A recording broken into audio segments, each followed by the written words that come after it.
Good afternoon, students. This is the fourth session of Language English Paper 4. In the last video, I explained to you the first stanza of the poem Father Returning Home by Dilip Chitre. In that session, we learned how, after getting off the train, the father hurries towards his home. He crosses the grey platform and the railway lane and finally enters the lane. His sticky with mud chappals can't prevent him from hurrying onward. He just wants some solace at his own home, so he hurries towards his home. In the second stanza, we learn what happened to him at his home. I'll read the poem or the second stanza for you. Please observe these lines in your textbook. Home again, I see him drinking weak tea, eating a stale chapati, reading a book. He goes into the toilet to contemplate man's estrangement from a man-made world. Coming out, he trembles at the sink, the cold water running over his brown hands, a few droplets clinging to the graying hairs on his wrists. His sullen children have often refused to share jokes and secrets with him. He will now go to sleep, listening to the static on the radio, dreaming of his ancestors and grandchildren, thinking of nomads entering a subcontinent through the narrow pass. Okay, this is the second stanza of the poem, Father Returning Home. Now we shall go for a line-by-line analysis of this second stanza. The second stanza of the poem, Father Returning Home, begins when he comes back home from his duty. In this stanza, the poet depicts the isolation of the father in his own home. The poet sees his father reach home again like the other days. He sees him drink weak tea and eat a stale chapati. The poet hints at how nobody cares for him even at home. But the man does not have any complaint with his tea or food as he is used to it. As we see, he rather concentrates on reading a book while having his tea. He has probably given up on expecting more care from his family members.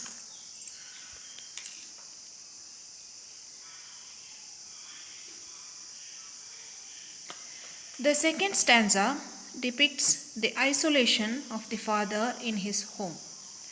The father reaches the home, but the poet hints that nobody cares for him even at home. He drinks weak tea and eats a stale chapati and concentrates on reading a book while having his tea. Now, the speaker's father goes into the toilet with a thought of how men become isolated from the man-made world. And this line nearly sums up the theme of the entire poem. The father is indeed aware of his estranged situation and hopes to find some support in the family when he hurries towards his home. But the hope is diminished as he reaches and finds the same indifference there. The poet thinks on how man becomes lonely in this man-made world.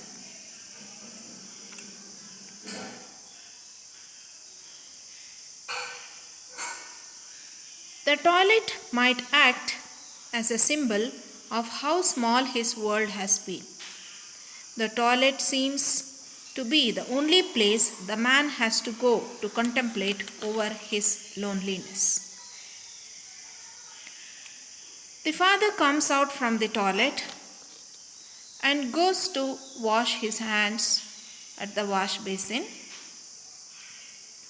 The speaker observed him trembling at the sink when cold water was running down his brown hands.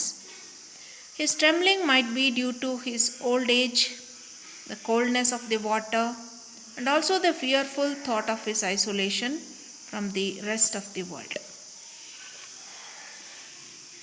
A few drops of water clinging to the grey hairs on his wrists may have some great implication. Water generally symbolizes life, and grey hairs stand for old age. So the old man's life is just holding on to his old age. His life has no significance to anyone else. Now the poet goes on to talk about the old man's relationship to his family members. We understand that the bad-tempered children do not share a close and friendly relationship with the father.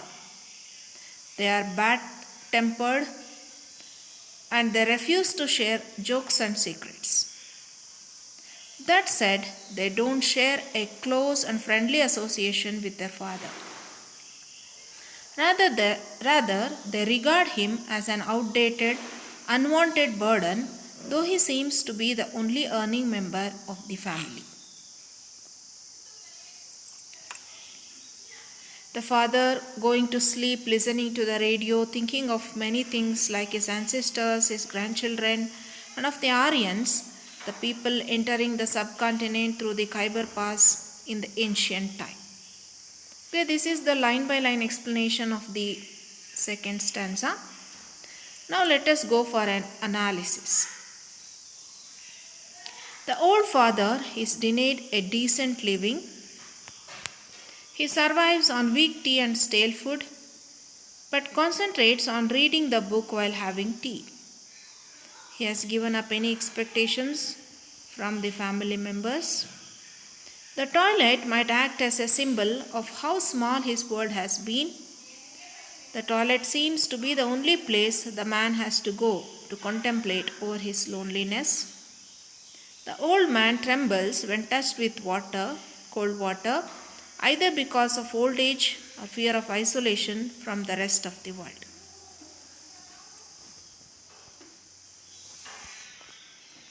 Now we are in the final stage of the poem, where we see the father going to sleep, listening to the radio and thinking of many things.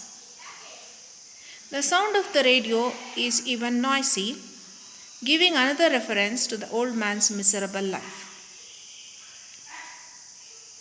However, his dreaming of his ancestors and grandchildren gives the impression that he finds some solace in thinking about his past and future generation. It is an attempt to escape from his mundane, routine life devoid of human contact. Again, his thought of the Aryans may indicate that he is thinking how the society has changed since the ancient times when they had come here. Now this modern world has no place for the elderly people. He has no one to think about their loneliness or care for them. The reference to the Aryans indicate how society has changed from the past with no regard for old people. Thus, the poem Father Returning Home by Dilip Chitre sympathizes with the old neglected people in our society. No doubt his message is well delivered here. This poem has given the poet a lot of respect and popularity through all these years. To conclude, Father Returning Home expresses the generational separation between a father and children through vivid visuals that build a scene that is heartbreaking for the father. He is unhappy in his life, and the connection he desires with the children he loves is denied by those very children. Given that the narrator is one of those children, a deeper level of devastation can be discovered with a closer inspection of the poem, one that indicates the children also can suffer from this generational divide. If one of the children, after all, feels the need in later years To express such a morose story of the father, the possibility that the child has endured guilt well into adult years from the scenario is strong. To conclude, the poem addresses the heartbreak of the father as its core element, but the choice of narration reveals the pain of the child as well. This simple poem is a representation of the pain endured on both sides of the generational gap. Thank you for listening to this video. Here ends the summary and analysis of the poem Father Returning Home.